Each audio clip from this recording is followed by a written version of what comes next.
Looking for a way to get into Diablo 2? Fast and easy? Do check out Smurfs. Recently they helped me out on the channel when I made my 2000 subscriber video. When I think about Fire Trap's assassin in Diablo 2, I think back to Mr. Llama and his amazing world records that he has done with his build.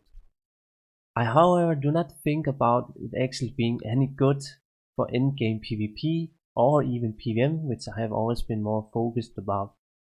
However, it does seem to have a really good potential for clearing the game on say normal mode, even up to hell. The only real problem with this fire trap builds is that it is fire damage, and it isn't as good as lightning. Affinity is also not gonna be as overpowered on this build as expected. But I want to make this build work now, and I hope that you can get some inspiration for this yourself, because it's not just a gimmicky PvP or PvM build. I really do believe it has potential.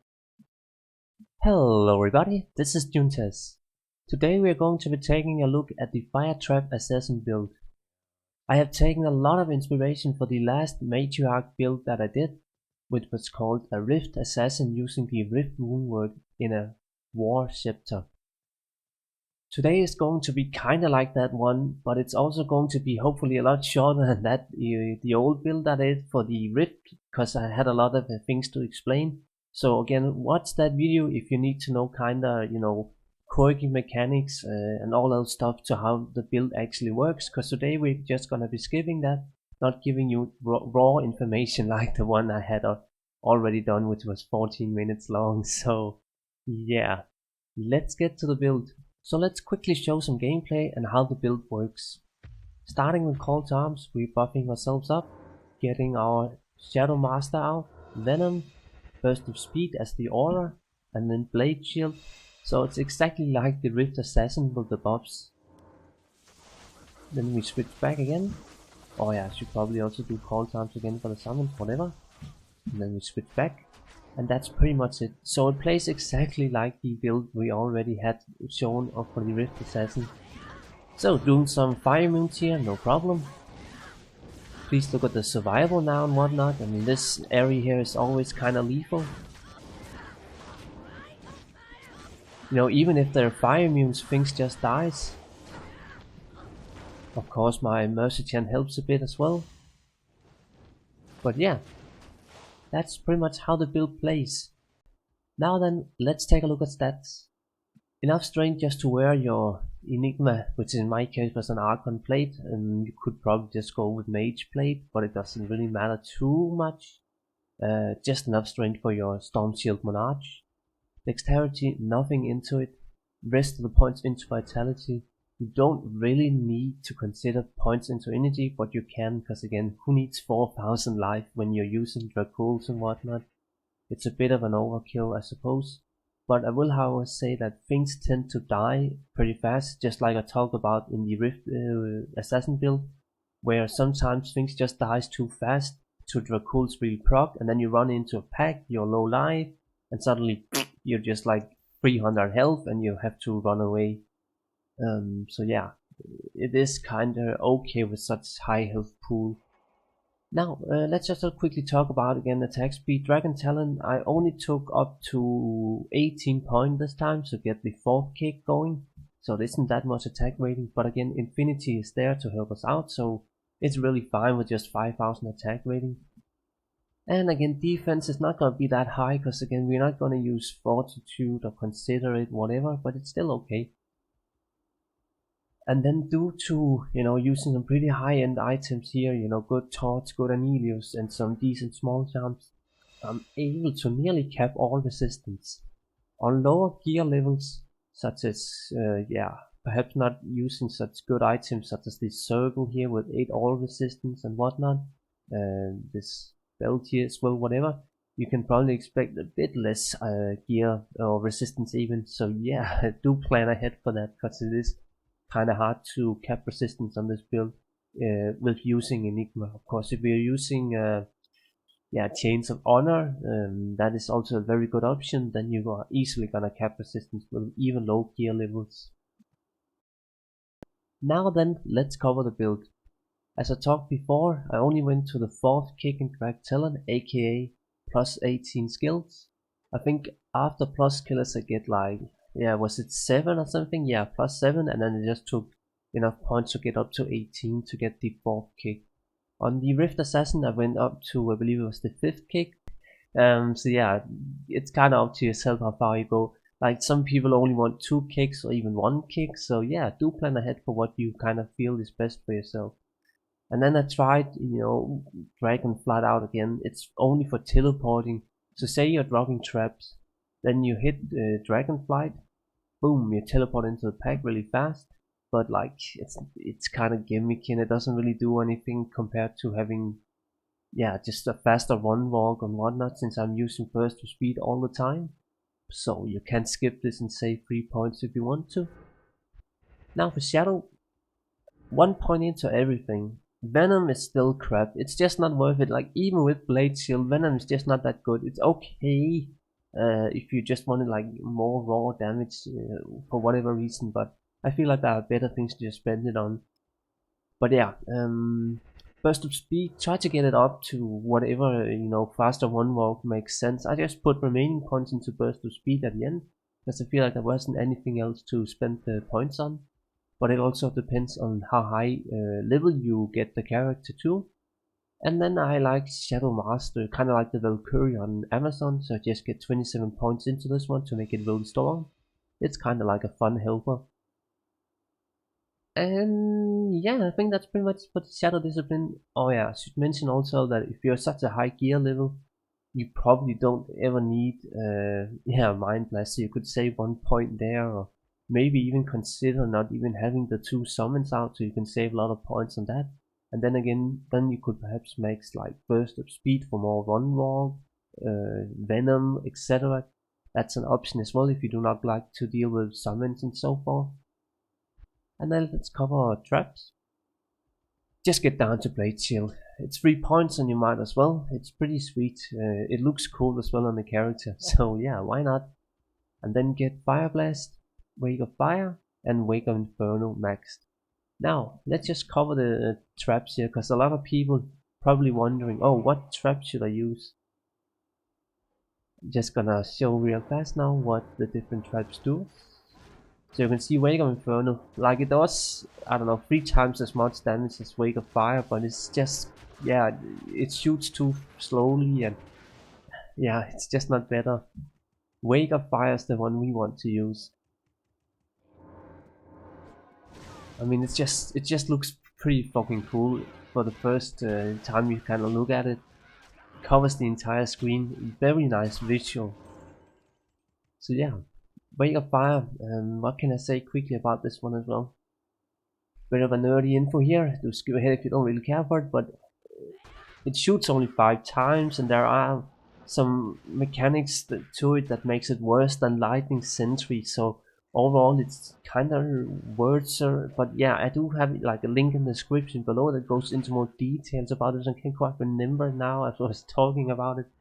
But feel free to check the description if you want like more info on how this trap works and whatnot. But I think that's pretty much it for the build. Again, there's a lot of ways that you could do it, but I don't think there's anything crucial that you can spend a lot of points into. Again, it's all about just perhaps maxing Venom, maxing burst of speed for more faster one walk, and then perhaps getting as much faster one walk as you can, so you can actually make like Chains of Honor kind of good without having Enigma for teleport, whatever.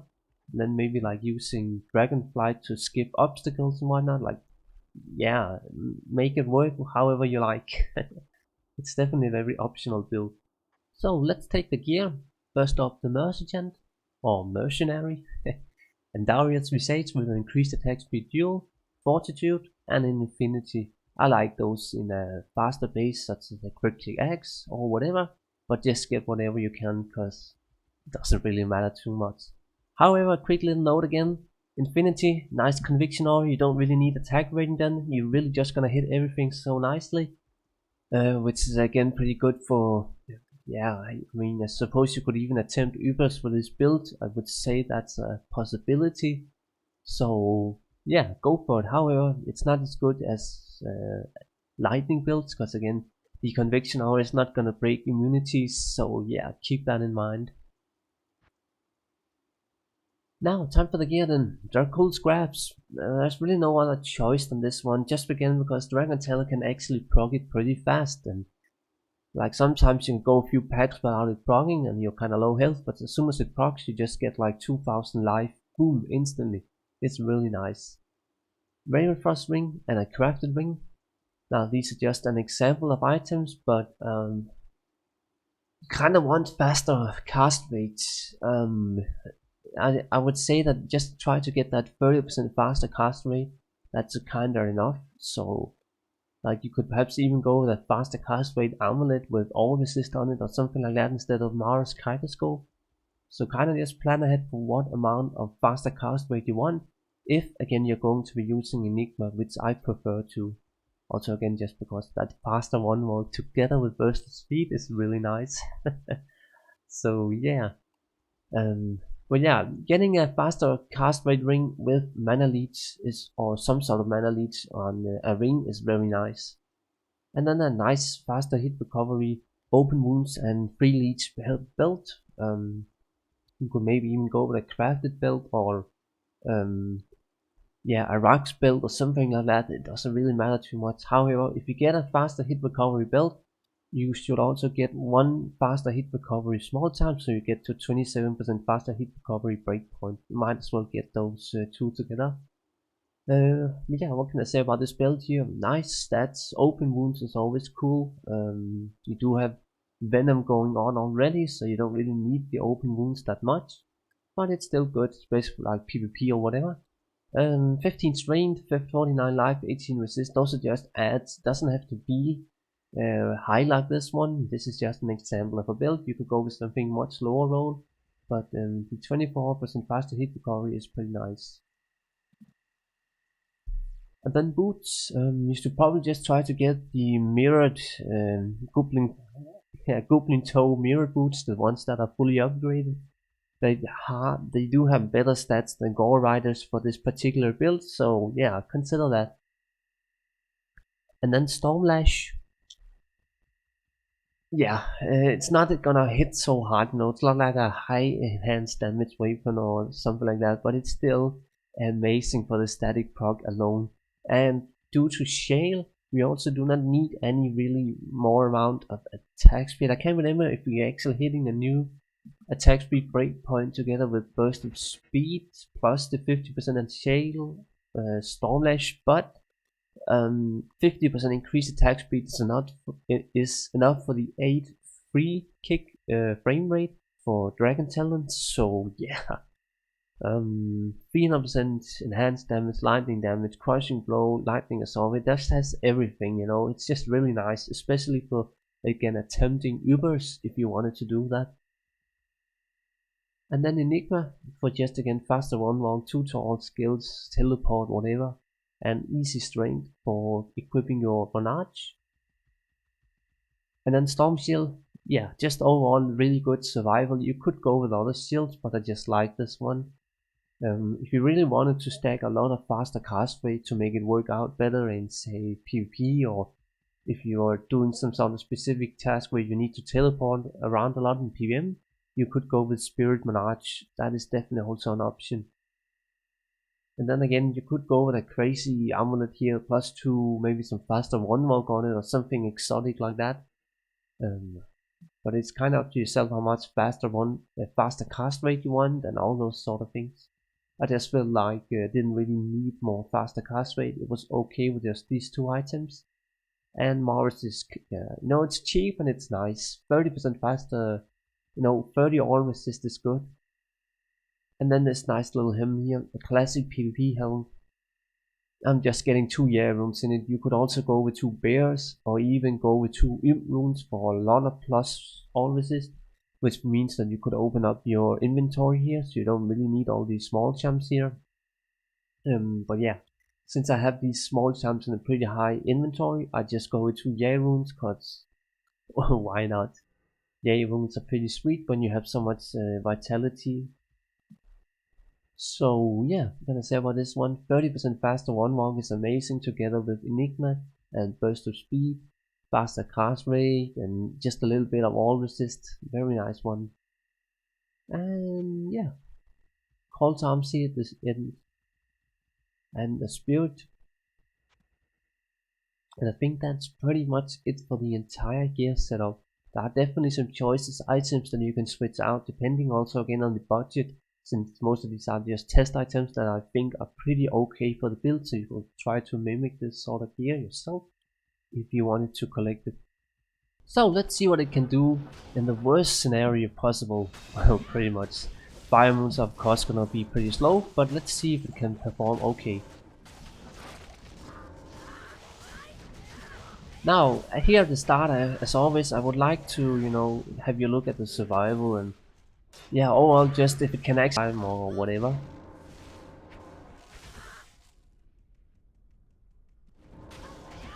Also notice how fast these Venom Lords, again their fire immunes dies. Of course my Mercifant is pretty big help. Oh, now my Shadow Master died there. It's getting that one up. But yeah, also another thing, notice the faster one walk.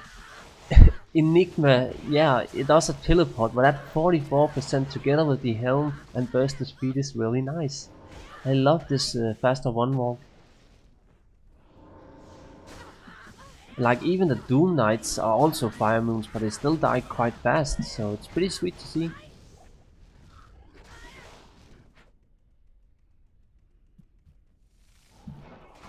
And then just something like the Stormcasters, boom, they just drop instantly. Maybe not as fast as a traditional lightning trap assassin, but still pretty good.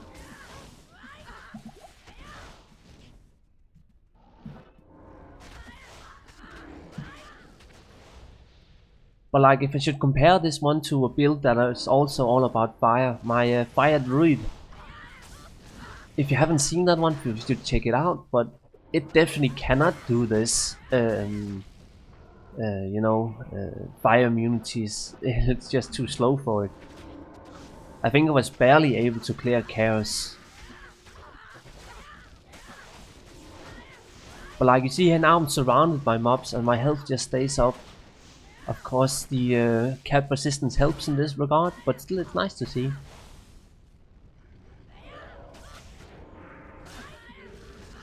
Now my call to arms also dropped after 2 minutes and 20. But yeah, my Dracul's pocket there. Just gonna get my call to arms up again.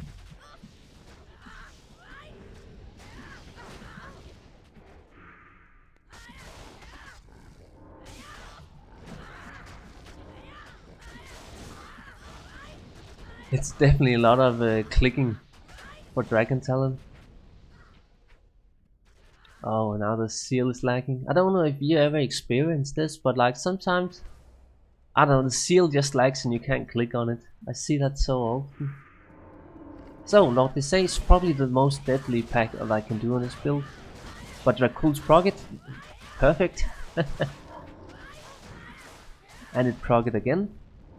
So that's nice to see. And Lord Desai is down. By the way, if you're wondering about the famous, physical immunity plus fire immunity, it can do such a pack. Before I, was shooting this video, I was actually testing it out on a speed run as well in Chaos, and Lord says, shit and behold me, it actually did spawn with both fire immunity and physical, and Lord says still died pretty fast. It wasn't a problem, so that's nice to see. Because a physical immunity plus fire immunity, I mean, it's pretty rare, but it does happen.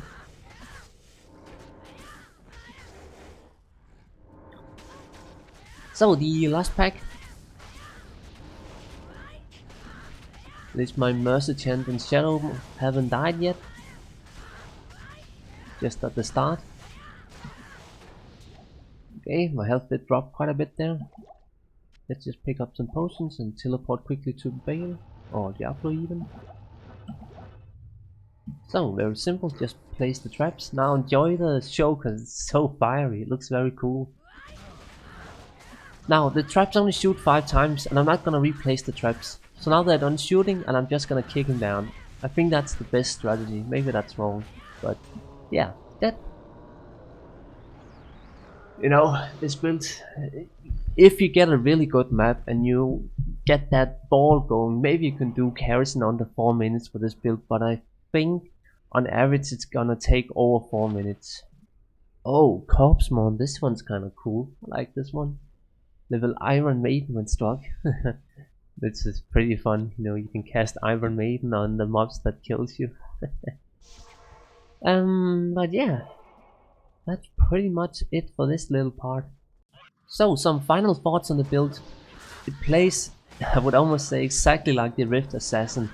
And I feel like it's a little less fun and a little less powerful. But it's not as, you know, as bad as like a Fire Druid, whatever for PvM. It actually does pretty well. For a Fire Trap Assassin, this also being the first time I'll actually try out Fire Traps, I'm pretty satisfied. I definitely didn't think that the Fire Traps being such a low damage, you know, 700 to 800 fire damage Wake of Fire, you would think they wouldn't really do anything, but they do.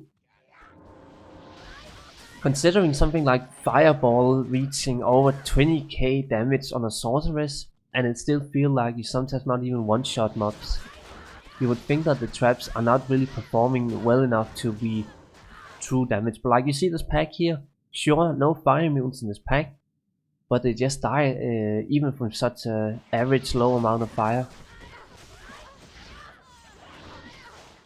But yeah, if I was gonna, you know, stick to matriarch builds, one of them, the Rift Assassin or this one, I would choose the Rift Assassin.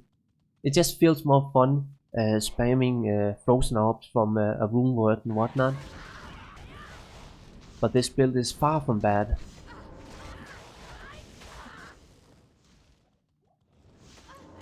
So yeah, I think that's pretty much the conclusion. Not amazing, but a lot of fun and definitely not bad. So yeah, thank you for watching and have a good one.